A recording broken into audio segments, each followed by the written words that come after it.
Thank you. My questions are about non-physical. I put together a correlation of just things from one workshop and another workshop, and it made some very interesting questions appear for me. There was the mention of physical experience in Samuel Adams, and then these people being here now, and that would seem like the gap of 200 years in physical time, and I realize that non-physical doesn't experience time, or I accept that, and it makes sense to me. We experience time. You're the leading edge of that which we are, and you have time, so we do too. Okay, so 200 years seems like 200 years to you too. When we look through your eyes. Right, okay, thank you. So anyway, what do we do during that time? Do we get to ask questions? Do we keep on learning? Well, do not assume that the only gaze that you have is from one lifetime to another. In other words, you are eternal. That would be like saying, I am in this body and I am a man, therefore I am a father, therefore I am a golf pro, therefore I can balance my checkbook, and I am a brother, and right now I'm playing golf, therefore I cannot think about the other things that make up the continuity of who I am. And we say, as this non-physical consciousness, you are more agile with your non-physical thoughts than you are with your physical thoughts. The multidimensionality of your beingness from non-physical is unfathomable from your physical standpoint. And we know it is really unsatisfying when someone like us says, well, you just have to take our word for it, or you just have to take our feeling for it. But non-physical is infinite intelligence and omnipresent and can focus anywhere it wants to, anytime. And when you get that, then you don't apply the limitations that you feel in your physical format to non-physical. And that dream, that vision that you had just now about the unlimitedness of your being is just a beginning step of the unlimitedness that you really feel as non-physical energy. You just took a glimpse into what it's like for non-physical. The story that she's referring to was Jerry and Esther and Tracy arriving in Boston and us playing with them. Let us give you more background on this.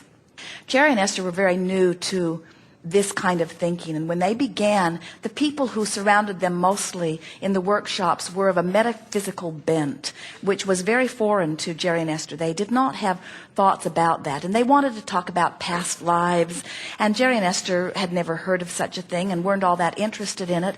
And when they began asking us about it, we were not encouraging conversation about past lives, because we wanted them to focus where they are in the here and now. We want them to be who they are now and allow the fullness of that which they have become to flow through them here and now. So we didn't play with them about that at all.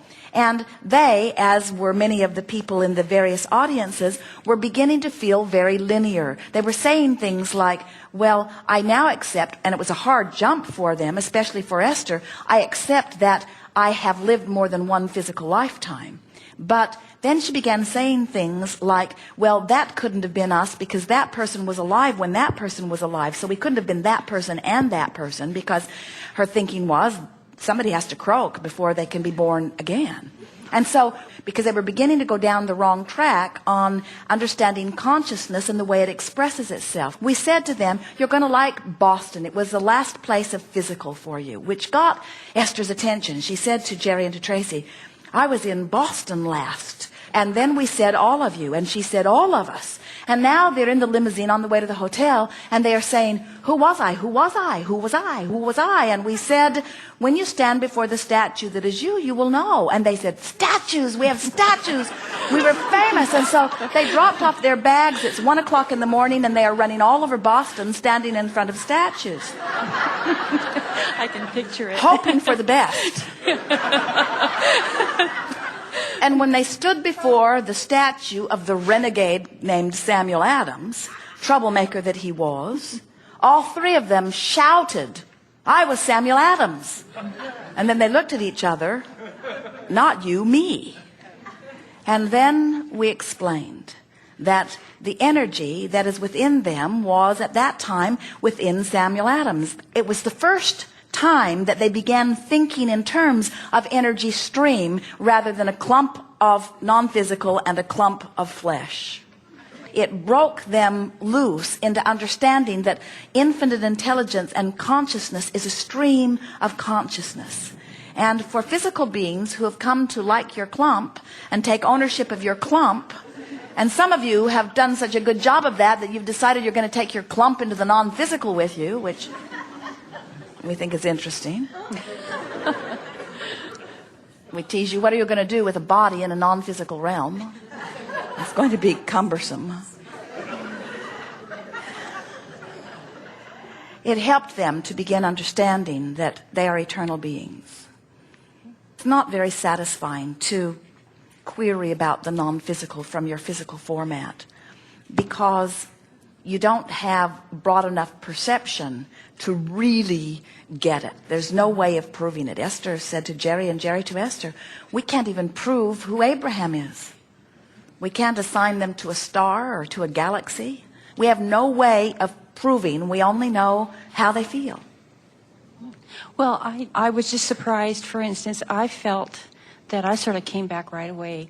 I mean, I just got that feeling, and so I thought, gee, there could be like a 200-year gap. Oh, but you have to understand, and we're appreciating you bringing this up. As we're calling you forward, you can only hear what we say through the lens that you are listening. In other words, as we said to Esther, Boston was your place of physical. She interpreted it because we had not been willing to talk to them at all about past lives. And now we're talking to her about a past life. So she knew that it had to be something really meaningful. There are many of you who are the same energy as those who were the founders of your nation. That's why you take such ownership, and it's why you take such issue when you think that it's going off in a direction that does not please you.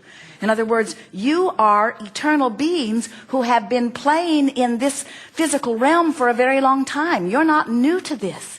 The people that you come forth with in clusters as you inhabit this earth in the way that you do, you are soulmates with all of them on some level. In other words, this is non-physical consciousness playing together.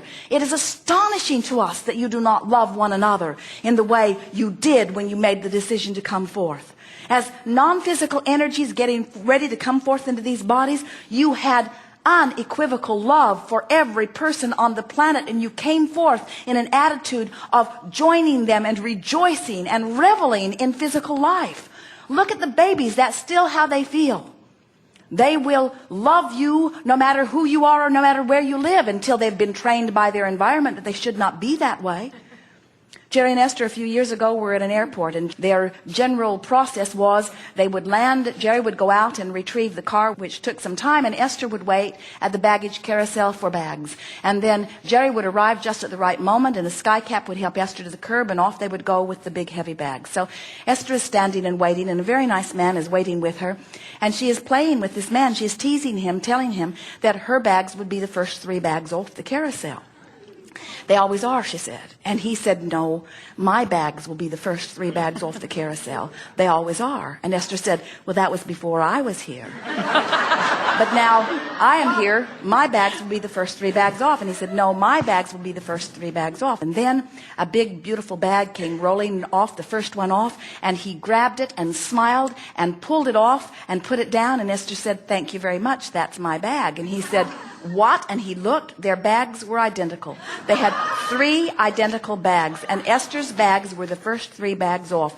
And because he did not know they were hers, he pulled every one of them off for her. And she thanked him profusely. They had a wonderful time. They did everything short of hugging each other.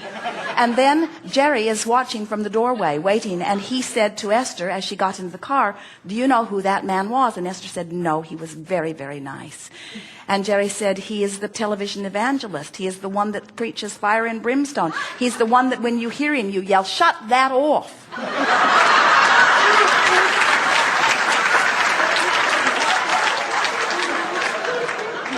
Jerry said, it was interesting to watch you because if either one of you knew who the other one was, you would not have been having such a good time together. And so what we're wanting you to understand is that if you could leave behind your self-imposed biases that you've picked up from your cultures, as you separate yourselves in your fear, you would be these loving beings who are embracing one another as the fellow travelers that you are, you see. That's what it feels like from non-physical. And anything less than that will always feel off to every one of you.